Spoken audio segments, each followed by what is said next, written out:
What's up, guys? Welcome back for another college football video. We're going to be breaking down the 2026 Oklahoma Sooners today. This is a team fresh off a playoff appearance last season, ended the season on a strong note. The offense was struggling, but the defense was playing at the highest level in the SEC. Number one overall defense in the SEC, number one in sacks in the conference. They were getting after it.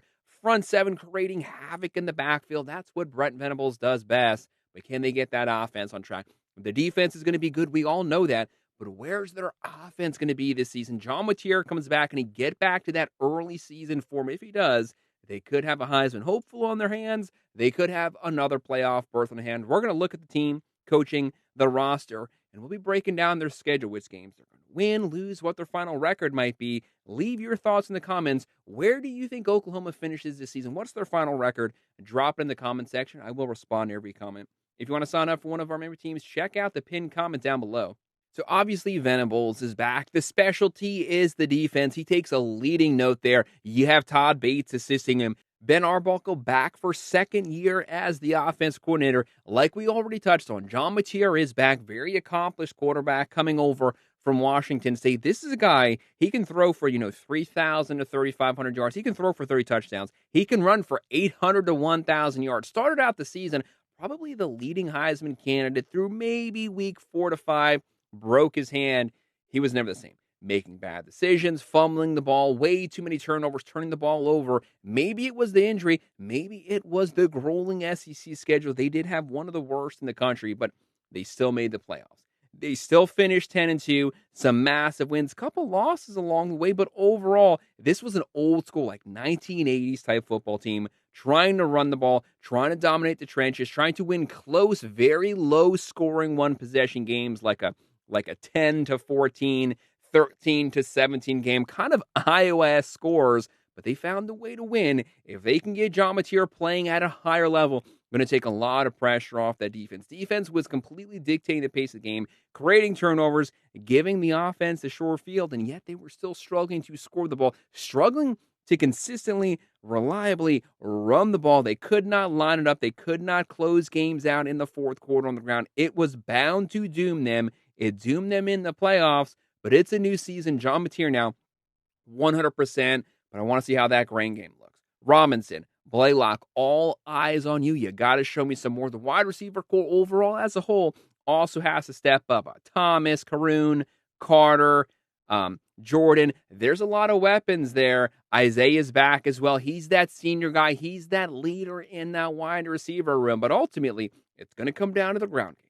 It's going to come down to the trenches. If the Sooners can run the ball, that's going to open up the play action opportunities for John Mateer. Take a lot of pressure off of him. He was having to do a lot last season. You don't want him in that situation. Let him freestyle. Let him do what he wants to do.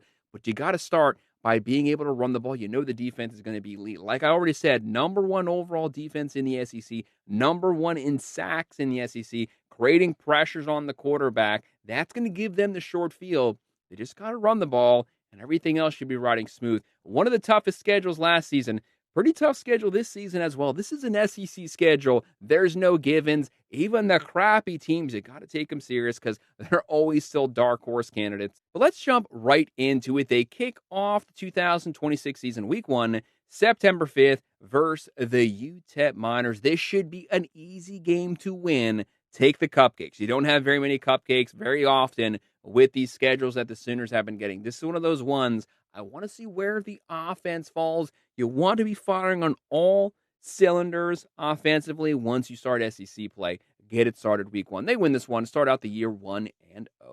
Week 2, September 12th at the Michigan Wolverines. This is a game last season Michigan came to the Sooners. Michigan lost that game. Sooners won the slug-it-out line of scrimmage game. Now you have a whole new coaching staff there. Kyle Whittingham, very good coach, very underappreciated coach. You still have Underwood, still have a lot of weapons, still have a lot of talent. You know their defense is going to be good.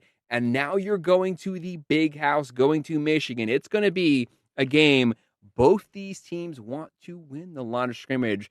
For you football purists, it's going to be a fun game to watch. Sooners won it last season. I'm going to go out on a ledge here. Even though there's a whole new coaching staff, give me the Wolverines taking this game at home. I think they are able to at least compete against the Sooners in the trenches at home. Very close, low scoring game. You know, 23-20, 20-17. Wolverines win the close matchup this season. Week 3, September 19th, the New Mexico Lobos coming to Oklahoma. They're going to be pissed off coming off that loss. You know they're going to show up. They're going to show up. They're going to show out. They're going to dominate this game on both sides of the football. They win this one. They're 2-1.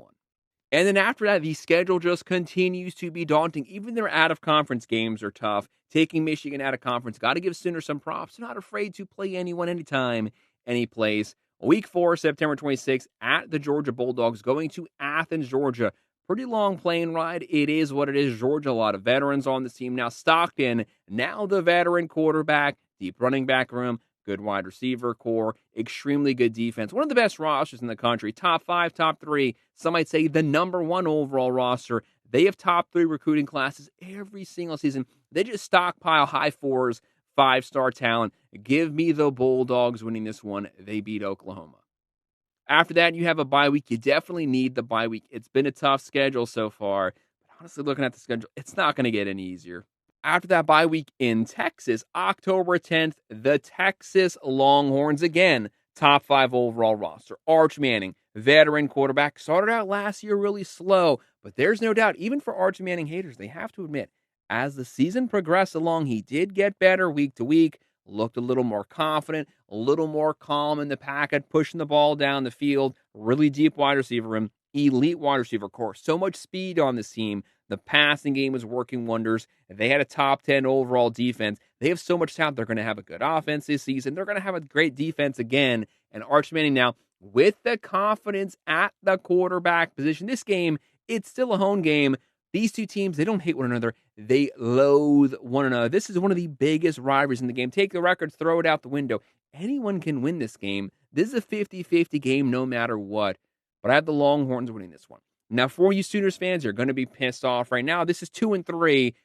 You guys are going to have a complete rebound. You're going to own the second half. Don't shut the video off. There might be some losses. Let's continue on with the schedule. October 17th, the Kentucky Wildcats. Whole new coaching staff here. Completely working the portal. A lot of pieces coming in. We don't know what they're going to look like. I hate the unknown variables because they're completely flipping this roster. They should not be able to line up and compete with Oklahoma, though. Sooners rebound. They get the win back at 500. Next week, October 24th, going to the Mississippi State Bulldogs is a team, Jeff Lebby. They can score some points. They average, 37, 38 points a game last season in the SEC, but their defense was extremely bad. So obviously Sooners with a top 10 defense, they're going to shut this team down, at least keep their scores low enough, and their offense should be able to move the ball at will versus Puget defense. They get on a hot streak to finish the season. Now they're starting to roll. They win this one. Then after that, the South Carolina Gamecocks. It's one of those teams, 2024, snuck up on a lot of teams, didn't sneak up on anyone last season. They're bringing in Kendall Briles, probably going to work wonders for Lenore Sellers. He'll at least give you the best opportunities. He will get the most out of Sellers of anyone. They run that multiple dual threat system. But Oklahoma, with that front seven, they create havoc in the backfield. Havoc leads to turnovers. And I don't trust Sellers throwing the ball. Give me Oklahoma continuing to roll. They win this one.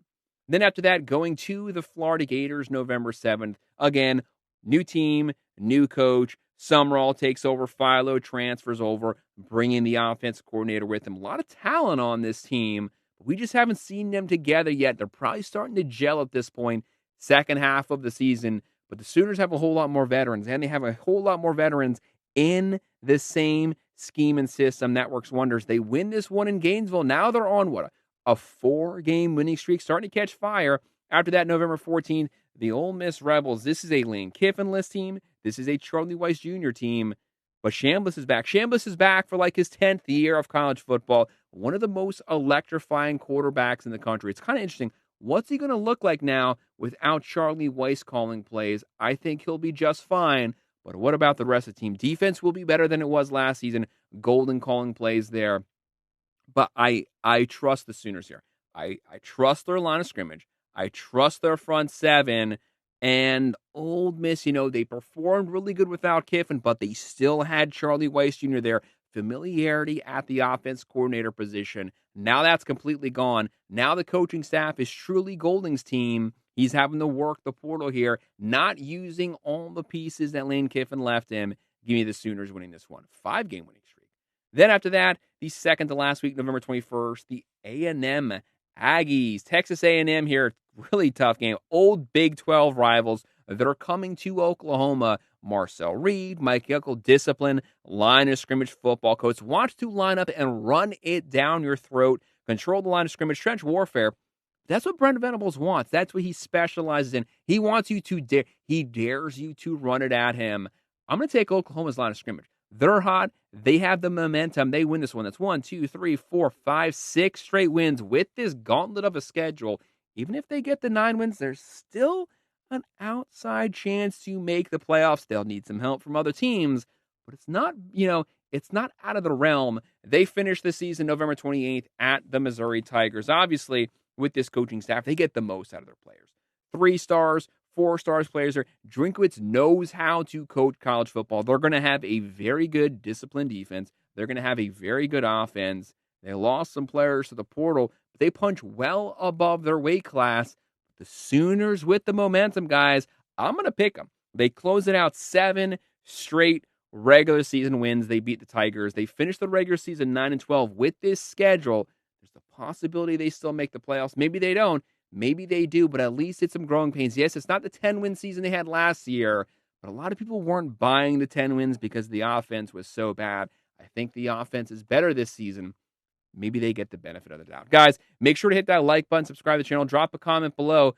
What do you think their final record is? Leave it in the comment section. I will respond to every comment. If you want to sign up for one of our member teams, check out the pinned comment below. And thanks for watching.